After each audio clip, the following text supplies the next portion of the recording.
Today I want to talk a bit about what philosophy has to teach us about dealing with criticism. I suppose this topic is top of mind for me because I've received quite a bit of criticism throughout my life, but nothing like the scale and ferocity of criticism after publishing content online. And I find it quite interesting that most of the comments on my long-form videos are unanimously and undeservedly positive, whereas most of the comments on my short-form content is undeservedly and uncharitably negative. And so this has prompted quite a bit of reflection on my part. And I think what I'll have to share is useful not just for people like me, who's more public-facing, putting themselves out there, but for everyone, because in our daily lives, whether it's from our parents or our teachers or friends or coworkers, we're going to receive criticism. Some of it is going to be warranted. Some of it is going to just be people who hate us, right? Haters. And I want to share a bit about what I think philosophy has to teach us in this domain. So maybe I'll begin with Marcus Aurelius. I just gave a lecture on Marcus, and he says that when you are judged, look into the souls of the people who judge you and see how harshly and poorly they judge themselves. And what Marcus is saying here is that we need to weigh how much we are impacted by criticism, by hate, by how good of a judge the criticism comes from, right? So when I click on a negative comment and it comes from, Fire Gamer 345, and I go into his profile and I see a lot of other ridiculous and completely off-base comments he's making, that it just makes me feel better because I know that this comes from this fundamentally unserious person. Now, what this argument also means, however, is that if the criticism, right, if the judgment does come from a good judge, a wise judge, then we do need to pay strong attention to it, right? So it's not just a coping thing, it's not just a way to ignore criticism. The other thing that I think Marcus hits on in Meditations that is very profound is that if you want to be not as perturbed when you receive negative comments, when you receive criticism, and if you want it not to throw you off, the trick is actually to delight less in positive comments, in praise. And what Marcus has in mind here is that when you are, let's say, desiring sex and you feel dejected when you are rejected, the trick, if you want to stop feeling dejected when that happens, the trick is actually to feel less happy and less validated when you get sexual validation. When you lose a lot of money and it feels bad and if you want that to stop happening, the trick is actually to stop taking too much joy when you've made a lot of money. And the same goes with criticism and hate. If you don't want that to impact you as much, then the trick is to not delight as much in praise.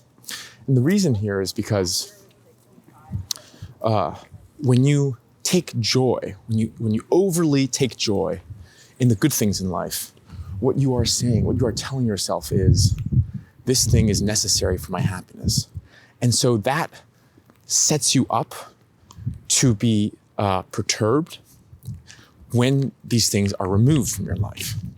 And so Marcus says the most dangerous parts about our life are when things go well, right? When we are making money, when we are getting a lot of validation, because that's the time in life when we get attached to things. So it's not on the downward trajectory that it's dangerous, right? That's when you cash out. Then that's when you have to pay your debts. It's in the upward trajectory that we get attached to these things, that we set ourselves up for the downward trajectory. And so very practically, what this means for me is I just stop caring that much about the positive comments either, right? I just set a limit of how often I let myself go on YouTube and check the comments. And when I am overly delightful about what people say the good parts of my work are, I know to catch myself. Now, I want to make clear that philosophy doesn't only just teach us to be an individual, right? To be independent, to stop caring about the criticism or the praise of others. Because I think there's a very different tradition that we need to balance out here. And for that, I'm going to bring in Rousseau. Because Rousseau has this very famous idea of amour propre, the desire for recognition. It is a capacity, an impulse, an inbuilt desire to care about the opinions of others. Now, that might sound like a very negative thing, but surprisingly, I think the most valuable insight from Rousseau is that amour propre, this, again, impulse to care what others think about us, operates on a similar channel that reason does, right? And at first glance, this might seem extremely odd, right? Why would caring what other people think about me, this is a bad thing, this social impulse, be the same as my own practical reasoning, right? Making decisions for myself. I think Rousseau's insight is that what both reason and amour propre do is that they take you out of your immediate normative frame, okay? So let's say I'm at a dinner. There's 5 of us, there's 5 pieces of meat, but I want 2 pieces of meat, okay? Because I'm gluttonous. That's my immediate impulse. That's my appetitive animal instinct, is to eat 2 pieces of meat. Now, what reason does is that reason, through argument, says, oh, is this distributive justice, right? What would happen if everyone did this? And it forces me to go out of my immediate animalistic normative frame. But amour propre, right? Now, what can also induce a different perspective, not through reason, but through what other people may think about me, right? What's Sally going to think about you, right? If you take more than your fair share, right? What's Tom going to think about you? And so Rousseau's key insight here that I think we need to rescue when it comes to how to deal with criticism is caring about the opinions of others can be a very important and effective learning mechanism to see things that you don't currently see that you wouldn't want to close yourself off from. Okay, so let me give you a very practical example. The first video series that I published was on René Girard. And in the comments, there were 2 large kinds of critiques. Okay, some of them framed very constructively from people who were clearly well-meaning, some of it just from haters who clearly just didn't like me. And the first critique was that the outfit, the setting, the production was ridiculous, and that we should have done it effectively, kind of like in t-shirts and jeans in a much more casual setting. And the second critique was that the delivery was extremely robotic, and it made it completely like chewing chalk or something, very, very difficult to listen to. And Rousseau would say, you shouldn't close yourself off from either of these critiques.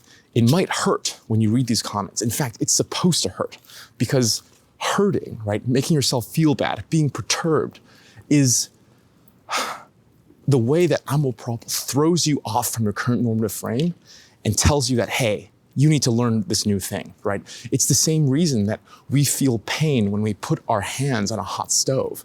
That pain, that negative feeling, has a utility. Now, that doesn't mean we need to just take on all of these learnings, right, without our own filter.